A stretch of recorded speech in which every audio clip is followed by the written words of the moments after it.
Avec un gros risque d'escalade, effectivement. On a appris tout à l'heure que des avions de chasse avaient transporté le cercueil d'Ali Khamenei à Machhad. Alors, on n'a pas les images, mais ça nous Bah, dit il y quoi? avait Ça des- nous rappelle qu'on est en guerre quand même. Oui, il avait été transporté par MAN Air, qui est la compagnie des gardiens de la Révolution. Effectivement, avec des avions de chasse en escorte. Oui, bah, c'est la clôture, on va dire, de la semaine sur les funérailles, qui ont été très instructives à divers titres.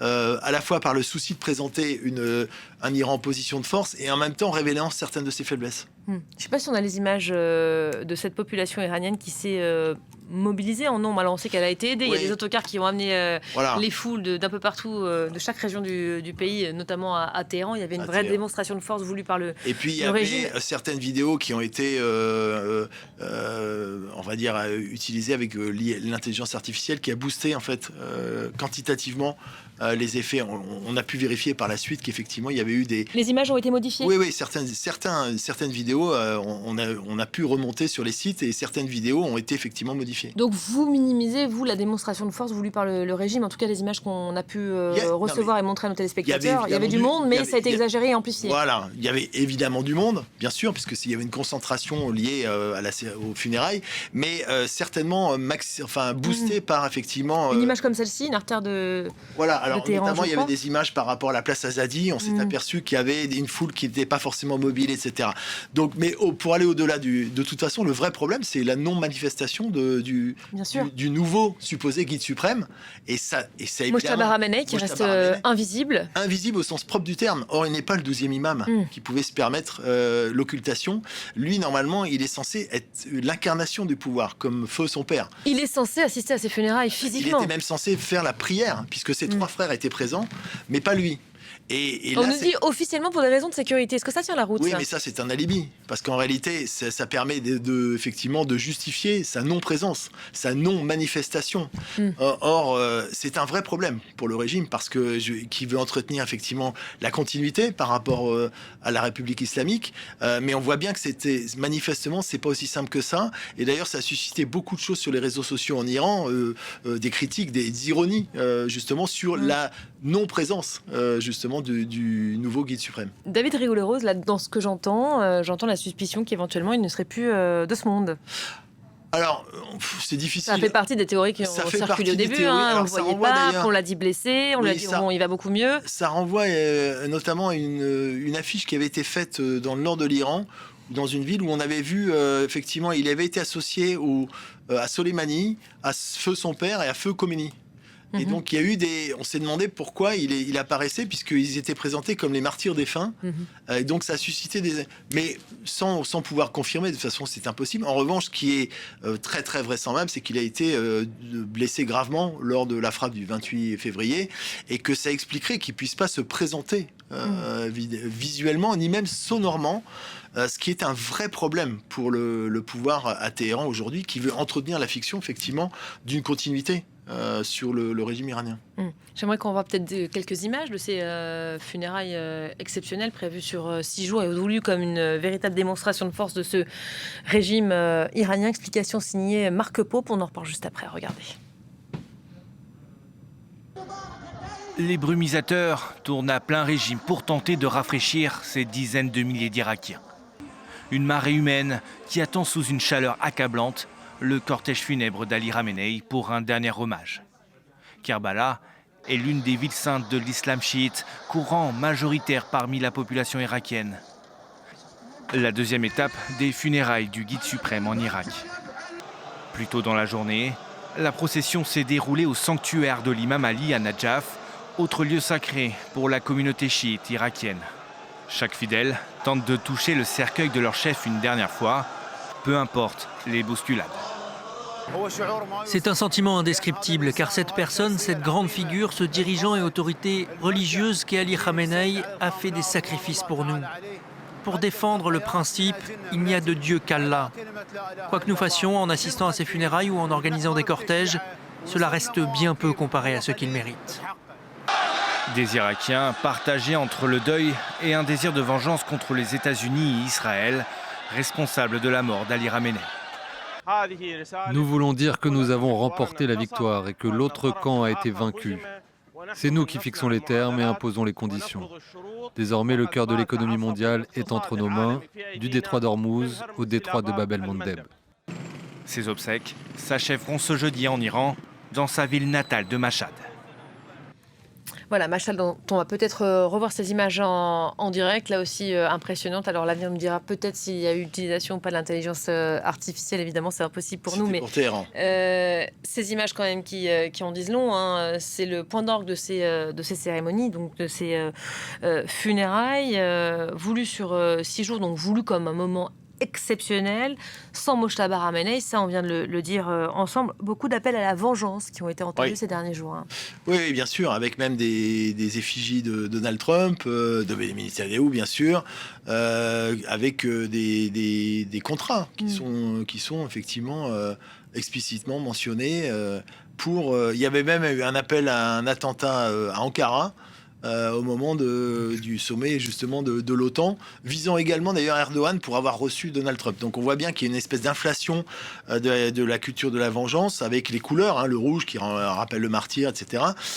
Donc il y a incontestablement, mais la vengeance qui vise aussi, enfin en tout cas la violence qui vise aussi les membres des négociateurs, parce que quand on a vu à Téhéran les manifestations où il y avait notamment Abbas Araghchi, le ministre des Affaires étrangères, Pezeshkian, le président, ils étaient accusés de trahison par rapport et ils étaient même menacés ad hominem par certains des manifestants. Il y a de vraies divisions au sein de ce régime. Mais les divisions sont très profondes. Alors elles sont minimisées évidemment par les Iraniens, notamment par le Nizam, le système, parce que ce serait un signe de faiblesse d'accepter qu'elles sont effectives. Mais pour donner une anecdote, il y a eu une émission qui a été faite sur la chaîne IRIB, donc avec une interview accordée par Khalibaf, le principal négociateur, dont plusieurs parties ont été coupées.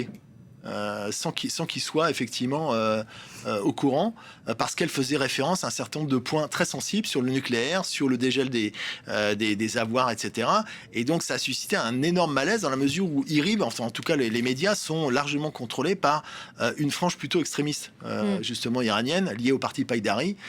Et donc on voit bien que ces tensions, elles sont permanentes, elles sont diffuses à tous les niveaux, et ça explique aussi les difficultés du processus de négociation. Il y a une frange de ce régime qui ne veut pas la négociation et puis la paix aussi, peut-être avec l'Amérique de Trump, avec les Israéliens aussi surtout. Oui, ça va sans dire, mais en tout cas qui ne veulent pas valider un processus de négociation avec les Américains, effectivement. Et ça explique pour partie aussi ce qui se passe dans le détroit avec les gardiens, en tout cas la frange dure des gardiens qui parasitent aussi ce processus parce qu'ils veulent avoir le dernier mot sur le devenir du processus en question. Ça va devenir quoi ce détroit d'ailleurs? Il n'y avait aucun problème avant le début de la guerre. Ouais. Les Américains et les Israéliens sont intervenus. On voit ce que ça donne aujourd'hui. Alors, vous nous rappeliez à quel point la question du détroit, la réouverture et la fluidité du passage figurait donc dans le protocole d'accord, mais pour 60 jours seulement. On voit comment ça se passe dans la période des 60 jours. On a une vague idée de ce à quoi ça pourrait ressembler à la rentrée. Il y a une grande inquiétude évidemment. D'ailleurs, le sujet a été un sujet central de la réunion de l'OTAN, puisqu'il se dit aujourd'hui qu'il y a l'idée d'un prépositionnement pour une opération maritime qui serait plus proactive que passive. Dans le cas d'une réouverture éventuelle. Ça veut dire quoi, proactif? C'est-à-dire qu'effectivement, en mobilisant des moyens militaires pour... Il y a 6000 marins qui sont toujours bloqués là-bas. Oui, il y a 6000 marins, effectivement, qui sont bloqués. Et de toute façon, cette question alors, il n'est plus question officiellement de droit de péage, comme ça a été évoqué, mais de frais de gestion, mais qui seraient imposés. Ce qui revient un peu au même, quand même. Oui, ce qui revient un peu au même, qui serait imposé, et ce qui est irrecevable au niveau du droit international de Convention de droit de la mer. Je ne parle même pas du niveau économique, évidemment. Et donc là, il y a un vrai débat qui est en train de se jouer, qui n'est pas en faveur de Téhéran, parce que du côté de Pékin, on voit pas forcément ça d'un très bon œil non plus. Parce que Pékin, il y a ces navires qui recirculaient là de nouveau. C'était important l'enjeu du pétrole qui repart de nouveau vers la Chine. Les deux principaux vendeurs de pétrole de Pékin, les Iraniens. Mais avant les Iraniens, l'Arabie Saoudite. Et il se trouve que cette fluidité du commerce maritime est une donnée essentielle au niveau de l'économie chinoise. Et puis, sans parler de cette fluidité, c'est la question normative. Si ça ferait précédent pour le détroit de Malacca, Et donc, ça poserait un problème de toute façon. Donc, il y a un malaise. On sent qu'il y a un malaise général.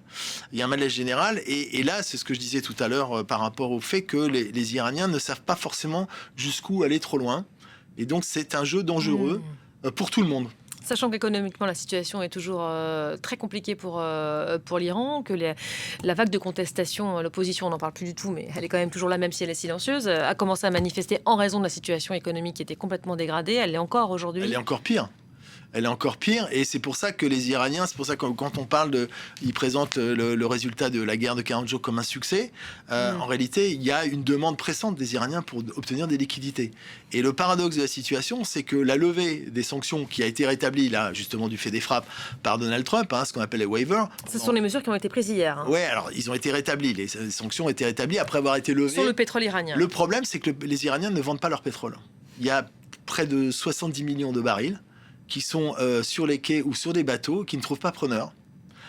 Et donc, c'est un vrai problème et ça explique la tension aussi, justement liée au détroit, parce qu'ils pensaient qu'il y aurait des rentrées financières. Et là, on retrouve la question du dégel, évidemment, des quelques 6 milliards qui sont à Doha, au Qatar. Et ça explique pour partie aussi le fait que le Qatar a été visé. Donc pris à la gorge aussi les Iraniens, ce qui explique aussi peut-être ces provocations. J'aimerais qu'on se quitte parce que cet entretien touche à sa fin en commentant ces images, foule toujours aussi impressionnante. On me dit qu'on est avec Siavash Ghazi, on a eu du mal à vous avoir, Siavash. Bonjour, parce que vous vous trouvez au cœur de cette foule. Vous êtes à Machhad pour nous, envoyé spécial pour couvrir au plus près ces funérailles. Parlez-nous de cette journée qui est le point d'orgue de ces cérémonies. On a l'image, vous allez nous expliquer, mais on a l'image en même temps, il y a beaucoup de monde dehors. Absolument, c'est une foule énorme qui est venue comme si toute la ville, de Machhad était sortie dans la rue, et même des gens de province qui sont là. C'est comme à Téhéran où j'étais moi-même présent sur la place Azadi.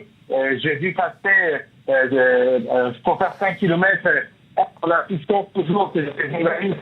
Je dois répéter 4 points que j'étais journaliste, que je m'exprimais pour prendre la foule et faire 5 km, ça m'a pris 2 heures et quart pour vous montrer l'intensité, la densité de cette foule qui est descendue déjà à Téhéran, et puis à Qom, maintenant à Machhad. J'ai fait un tour dans les environs de là où je suis. Il y a énormément de gens qui sont en train d'arriver et qui ne seront toujours pas sur place.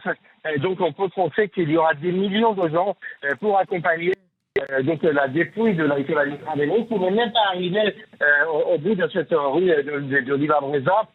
Il faudra des heures et des heures pour que donc le véhicule puisse traverser la foule. Est-ce qu'on entend dans cette foule? On parle même plus d'Israël, de Netanyahou. La seule chose, le seul slogan qu'on entend, c'est où on ne veut pas de négociation, on veut la tête de Trump.